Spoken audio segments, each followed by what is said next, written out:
Continuing with Matthew 13. When Jesus had finished these parables, he departed from there.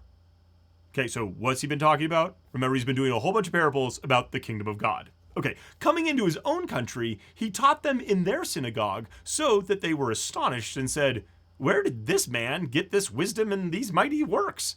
Isn't this the carpenter's son? Isn't his mother called Mary and his brothers James, Joseph, Simon, and Judas? Aren't all of his sisters with us? Where did he get this? Where then did this man get these things?" They were offended by him. But Jesus said to them, "A prophet is not without honor, except in his own country and in his own house." And he didn't do many mighty works there because of their unbelief. So this is one response to Jesus. He's just told a bunch of parables where people are like, "We don't know what you're talking about." Okay, and his own disciples are like, "We don't understand. Can you explain this to us?" He's like, "Yes, for those who want to press in, I'll explain it." Okay, then he goes to his hometown and everybody's like, "We know who you are, man. Like, you're just a regular dude, and you're over here like teaching all this stuff. You're doing all these miracles and stuff. Like, who are you? What do you do? What are you?" Okay, and Jesus says a prophet is not without honor except in his own hometown. And so if we jump over to Jeremiah, at the very beginning, it says, "The words of Jeremiah, the son of Hilkiah, one of the priests who were in Anathoth in the land of Benjamin." So hold on to that Anathoth thing, because when we jump over to Jeremiah 11, verse 21, it says, "Therefore, Yahweh says concerning the men of Anathoth," so Jeremiah's hometown people, "who seek your life, saying, you shall not prophesy in Yahweh's name, that you will not die by our hand. Therefore, Yahweh of armies says, behold, I will punish." Okay, so Jeremiah is from this town, and eventually, by chapter 11, the people of his town are ready to kill him unless he shuts up. And God's like, no, you're not gonna do that. Okay? So, that's Jesus comparing himself to Jeremiah. There's other stuff too, but that's one easy pull. Okay, so now on to chapter 14. His hometown has said, "Yeah, you're just a regular dude." Chapter 14. At that time, Herod the Tetrarch heard the report concerning Jesus and said to his servants, "This is John the Baptizer. He is risen from the dead. That is why these powers work in him." So Jesus' hometown is like, "You're just a regular dude." John the Baptist is like, "You're the resurrected John the Baptist back from the dead." So Herod is a Jew by religion, but not by ethnicity. He's kind of, I think he might be half Jew or something like that. But he has been set up by Rome as a tetrarch, as one leader of this area. This is not Herod the Great. Herod the Great was who was around during Jesus's birth, but now Herod Antipas, or Herod this tetrarch here, he is one of Herod the Great's sons. And so he's been given part of the land, and tetrarch is usually referred to like a person who owns a fourth of, or rules a fourth of an area. But by this point in time in history, it meant like anybody who ruled a part of something. Okay, so it doesn't just mean fourth. The Romans took their numbers and then made them mean like generic things. It's kind of fun like that. Okay, but because of this, then Herod is rather scared. But why is he scared? Well, for Herod had arrested John and bound him and put him in prison for the sake of Herodias, his brother Philip's wife, for John said to him, "It is not lawful for you to have her." So what was going on here is Herod the Great had been married to a woman who was the daughter of a king of another nation, and he'd been married to her for 15 years.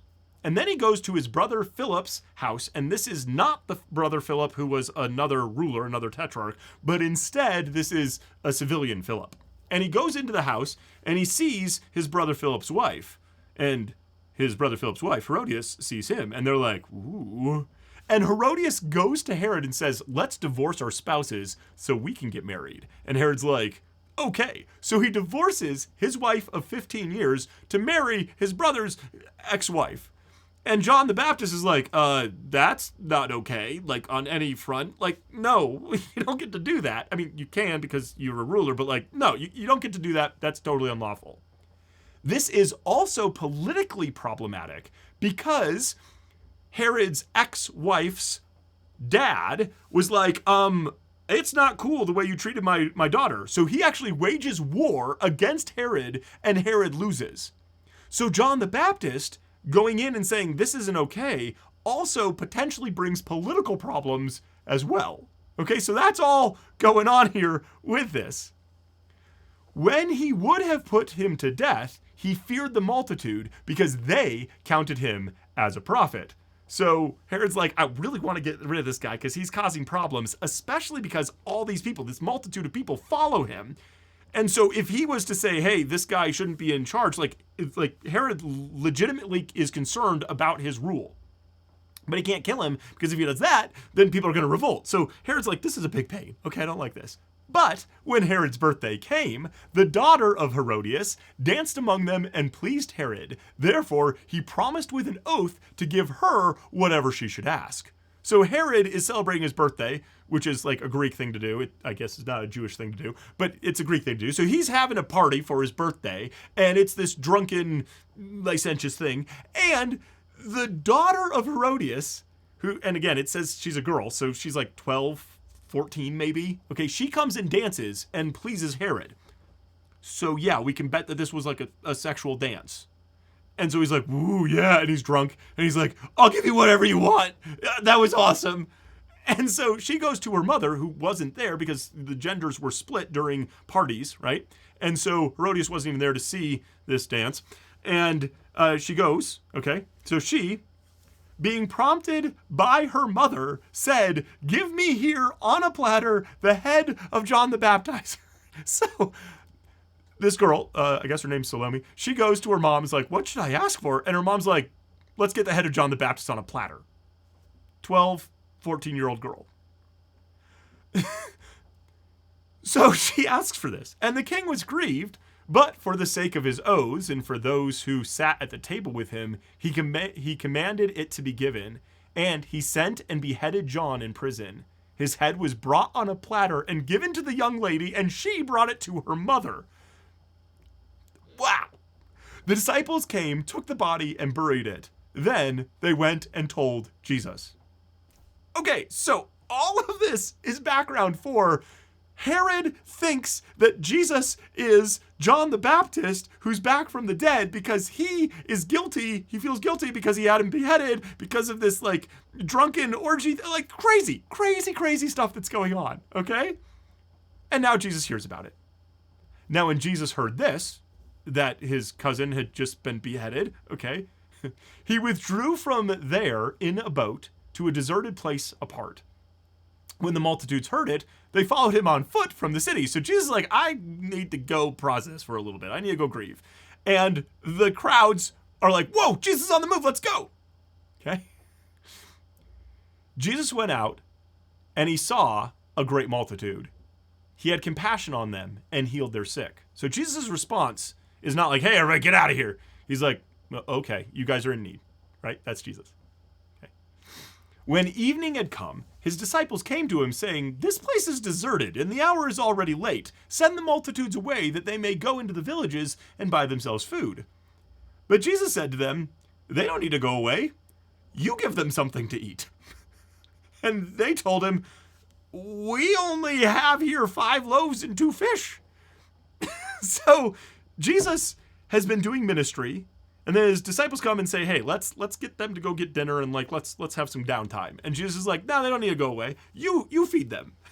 And there's more stuff in the other gospels, but this one, they're like, okay, how do you want to do that, Jesus? Because we've got these 5 loaves and these 2 fish. And when we talk loaves, we're not talking loaves. We're talking, again, from the other gospels, we know that it's like a boy's lunch. So it's like five loaves, right? Five little loaves. Like it's, okay, this isn't going anywhere. So like, what do you want me to do, Jesus? Okay, what do you want here? He said to them, bring them here to me. He commanded the multitudes to sit down on the grass. He took the 5 loaves and the 2 fish, and looking up to heaven, he blessed, broke, and gave the loaves to the disciples, and the disciples gave to the multitudes. They all ate and were filled, and they took up 12 basketfuls of what was remained left over from the broken pieces. Those who ate were about 5,000 men, in addition to women and children. Okay, so Jesus takes this little lunch, okay, and he blesses it, breaks it, and then suddenly everybody's eating. And everybody eats enough, and then they pick up 12 basketfuls afterward. And if you've seen like the Jesus film or whatever, like they're like these giant baskets. It's not this giant basket. It's not like trash can size. It's probably like lunchbox size, right? It's probably about that. Okay, but there's 12 of them.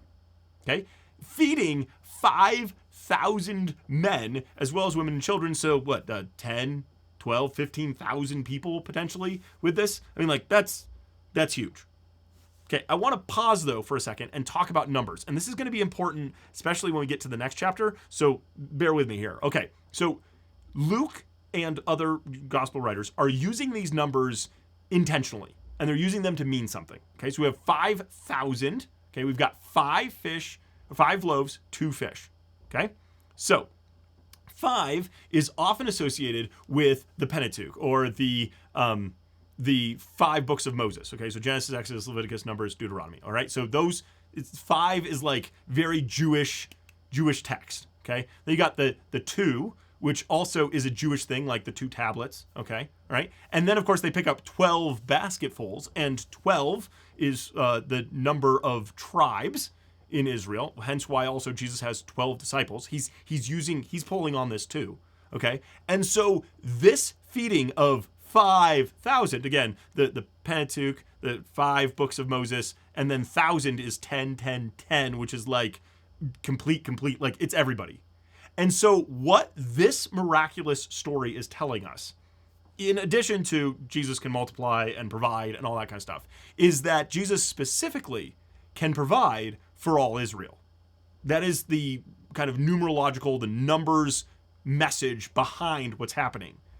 And it might feel a little bit strange here, but it's important for the next chapter too. So just put a peg in that. Hold on to that thought as we talk about this. But the author here is using these numbers intentionally to say, hey, here we are. Jesus, he can provide for all of Israel. He's got it. He's bringing this all in. Okay?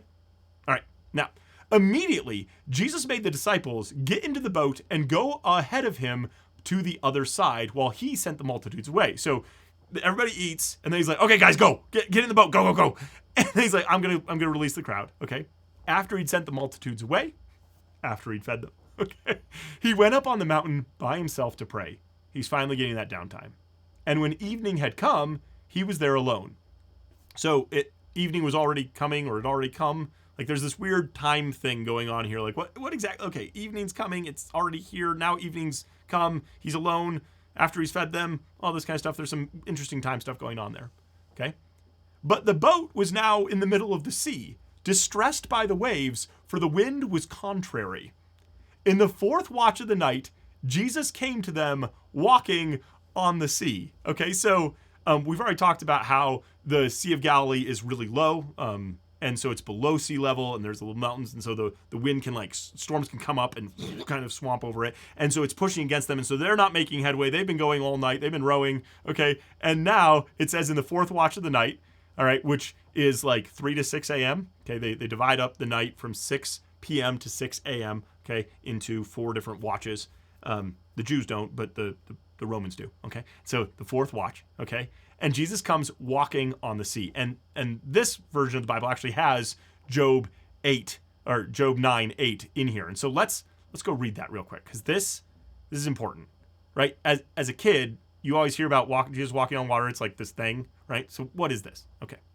Job answers, "Truly, I know that it is so, but how can man be just with God?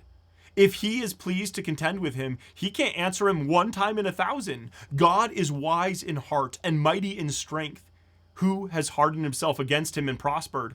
He removes the mountains, and they don't know it. When he overturns them in his anger, he shakes the earth out of its place. Its pillars tremble. He commands the sun, and it doesn't rise, and seals up the stars. He alone stretches out the heavens and treads on the waves of the sea. He makes the bear Orion and the Pleiades." Okay, right? So this is talking about God. This is Job talking about God. God alone is the only one who walks on the waters.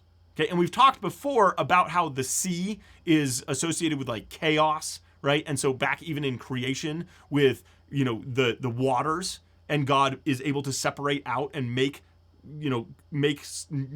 solid things out of the chaos that's there. Okay, God can walk on the sea. He treads on the waters, and here is Jesus walking on the waters. Okay? When the disciples saw him walking on the sea, they were troubled, saying, "It's a ghost!" And they cried out in fear. So again, just like you have Herod with like his weird theological thing, these guys are also like, this is something spiritual. Oh my goodness, this is weird, whacked out stuff. Okay, like, whoa. Okay, this doesn't actually even fit within the Jewish view necessarily, but like, hey, everybody's got their stuff. Okay. But immediately, Jesus spoke to them saying, "Cheer up, it is I, don't be afraid." And literally this "it is I am." So this could even be a call back to Exodus and saying, okay, this is God's name. So this is Jesus not only saying "I am" as a name, as a term, but also demonstrating, like from Job, this idea of I'm the one walking on the water. Okay? I'm the one treading on the chaos. Peter answered him and said, "Lord, if it is you, command me to come to you on the waters." And I don't fully understand this, because my response, if I'm like, you might just be like a supernatural being, like you might be a ghost. Like my thing is not like, "Hey, call me out into the water and let's see what happens." Peter does that. And Jesus says, "Come." Peter stepped down from the boat and walked on the waters to come to Jesus. But when he saw that the wind was strong, he was afraid, and beginning to sink, he cried out, saying, "Lord, save me." Immediately, Jesus stretched out his hand, took hold of him, and said to him, "You of little faith, why did you doubt?" And when they got into the boat, the wind ceased. So water miracles are really big in Jewish, in the Bible, right? We've got Jewish history is full of this, right? With like the parting of the Red Sea and the parting of the Jordan and all that kind of stuff. And there's a bunch of that, but here now we're walking on water, and Peter gets to do it too. Something that nobody else in Jewish history had done, and here he is doing it. And yeah, we make fun of him and being like, "Oh man, like, why'd you doubt?" Well, he walked on water, man. Like that's intense. That's amazing. Okay. But then the wind ceases, okay? And those who were in the boat came and worshiped him, saying, "You are truly the Son of God." They get it. They're like, okay, this means something. Okay? So these are stories that we're very familiar with as children. They tell them all the time. But I don't think that, at least I didn't get the theological significance of it. It was just like, okay, Jesus can walk on water. Okay, he's super special. He's like God. Okay, cool. But like, I didn't get the connection to the Jewish mindset of this is God who treads on the waters. Okay. When they had crossed over, they came to the land of Gennesaret. When the people of that place recognized him, they sent into all the surrounding region and brought to him all who were sick. And they begged him that they might just touch the fringe of his garment. As many as touched it were made whole. And so now we end up with this kind of summary section again, which should lead us back to like chapter 8, 9, when Jesus heals the woman who's bleeding for 12 years when she touches the hem of his robe, right? The tassels on there. And so this is still happening. People are hearing about this. This is a known thing. Jesus' fame is spreading, and people are calling everybody together and saying, "Oh my goodness, like come see this guy. Come, let's get healed. Let's do this stuff." And so Jesus' ministry is continuing to expand. Even if his hometown is like, we don't care about you. Even if the royal ruler is like, "Oh my goodness, you're like the reincarnation of John the Baptist." Even if other people are like, well, I don't know, like, "Oh wow, you can feed everybody? Like you can provide? What is this?" Even when Jesus walks on water, he's showing who he is. And then now he's continuing to demonstrate it, not only with his compassion, but also through his power and what he's doing.